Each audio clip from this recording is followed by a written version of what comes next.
ിന്റെ പ്രസ്താവനയായി അജയ് വന്നത് കൂടുതൽ സമയം നൽകാനാണ്, ഇറാന് കൂടുതൽ സമയം നൽകാനാണ് തന്റെ തീരുമാനം എന്നും മറ്റും ട്രംപ് ട്രൂ സോഷ്യൽ കുറിക്കുകയാണ്.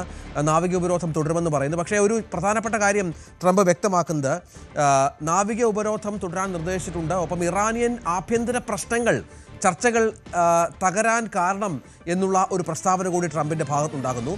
പാകിസ്ഥാൻ നേതാക്കളാണ് ചർച്ചകൾ നീട്ടാൻ ആവശ്യപ്പെട്ടത്. ഇറാൻ സർക്കാർ ഗുരുതരമായി ഭിന്നിച്ചിരിക്കുകയാണ്.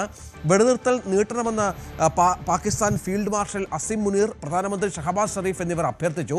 അതിനാൽ ഇറാന്റെ നേതാക്കൾക്കും പ്രതിനിധികൾക്കും ഒരു ഏകീകൃത നിർദ്ദേശം മുന്നോട്ട് വെക്കാൻ കഴിയുന്നതുവരെ ആക്രമണം നിർത്തിവെക്കാൻ ഞങ്ങളോട് ആവശ്യപ്പെട്ടിരിക്കുന്നു എന്നാണ് പറയുന്നത്. അതായത് ഇറാനിലെ ആഭ്യന്തര സംഘർഷങ്ങൾ വളരെ പ്രധാനപ്പെട്ട ഒരു പ്രശ്നമായി ട്രംപ് കാണുന്നുണ്ട്.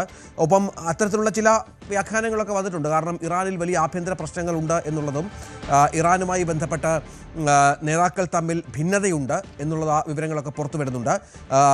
ഹോർമുസ് തുറന്നതുമായി ബന്ധപ്പെട്ട് നേരത്തെ ഇത്തരം ഭിന്നതകൾ ഉണ്ടായിരുന്ന പശ്ചാത്തലമുണ്ടായിരുന്നു. ആ ഭിന്നത ഉണ്ടാകുന്നത് ഹോർമുസ് തുറന്നതുമായി പ്രഖ്യാപിക്കുന്ന അബ്ബാസ് അരഗ്ജിയാണ്. പക്ഷേ അതിനെതിരെ അവിടുത്തെ മാധ്യമങ്ങളും മുതിർന്ന നേതാക്കളുമൊക്കെ വലിയ തോതിലുള്ള അഭിപ്രായ വ്യത്യാസം പങ്കുവച്ചിരുന്നു. ശത്രുരാജ്യത്തിന് കീഴടങ്ങിയാണ് എന്നുള്ള തരത്തിലാണ് അന്ന് നിരീക്ഷണങ്ങൾ വന്നിരുന്നത്. മൊസ്ദബയുടെ പിടി അയയുന്നു. നമുക്കറിയാം, മൊസ്ദബ ഖമനേയി അവരുടെ പുതിയ പരമോന്നത നേതാവിൻ്റെ ആരോഗ്യസ്ഥിതി വളരെ പ്രയാസകരമായ രീതിയിലാണ്. റഷ്യയിൽ ചികിത്സയിലാണ് എന്നുള്ള വിവരങ്ങളൊക്കെ പുറത്തു വരുന്നുണ്ട്.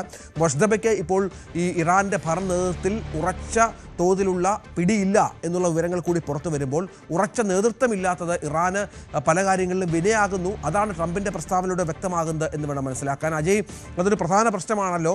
യുദ്ധമുനമ്പിൽ നിൽക്കുമ്പോഴും കൃത്യമായ നേതൃത്വമില്ലാത്ത ഒരു രാജ്യമായി ഇറാൻ മാറുകയാണോ? രഞ്ജിത്ത്, ഇപ്പോൾ ഇറാന്റെ നേതൃത്വത്തിലുള്ള ആളുകൾ തമ്മിൽ പലതരം അഭിപ്രായ ഭിന്നതകൾ ഉണ്ട് എന്നത് പലതരം കാര്യങ്ങൾ കൊണ്ട് നമുക്ക് മനസ്സിലാക്കാവുന്ന ഒന്നാണ്. കഴിഞ്ഞ ദിവസം തന്നെ അതിൻ്റെ ചില സൂചനകളുണ്ടായിരുന്നു. അതായത് ഈ ഹോർമുസ് കടലിടുക്ക് പൂർണ്ണമായി തുറക്കുന്നു എന്ന പ്രസ്താവന പുറത്തു വന്നതിന് ശേഷം ഇറാന്റെ മുതിർന്ന നേതാക്കളിൽ പലരും പരസ്യമായ പ്രതികരണത്തിനൊന്നും തന്നെ തയ്യാറായിരുന്നില്ല. അതിപ്പോൾ ഇറാന്റെ വിദേശകാര്യമന്ത്രിയായിട്ടുള്ള അബ്ബാസ് അരഗ്ചി ആണെങ്കിലും അതുപോലെ അവരുടെ പാർലമെന്റ് സ്പീക്കറായിട്ടുള്ള മുഹമ്മദ് ബാഖർ ഖാലിബാഫ് ആണെങ്കിലും അവരൊന്നും തന്നെ പരസ്യമായി പ്രതികരിക്കാൻ തയ്യാറായിരുന്നില്ല. ഇപ്പോൾ അബ്ബാസ് അരഗ്ചിക്ക് പകരം പലപ്പോഴും അവരുടെ വിദേശകാര്യ വക്താവായിട്ടുള്ള ഇസ്മായിൽ ബഗേയിയാണ് ആ സമയത്ത് പല പൊതുവായിട്ടുള്ള പ്രതികരണങ്ങളും നടത്തിയിരുന്നത്. അപ്പോൾ ഈ കാര്യത്തിൽ തന്നെ ഇറാന്റെ നേതൃനിരയിൽ പലതരം അഭിപ്രായ ഭിന്നതകൾ ഉണ്ട് എന്ന് വ്യാഖ്യാനിക്കാൻ ഒരു കാരണമായിട്ടുണ്ട്.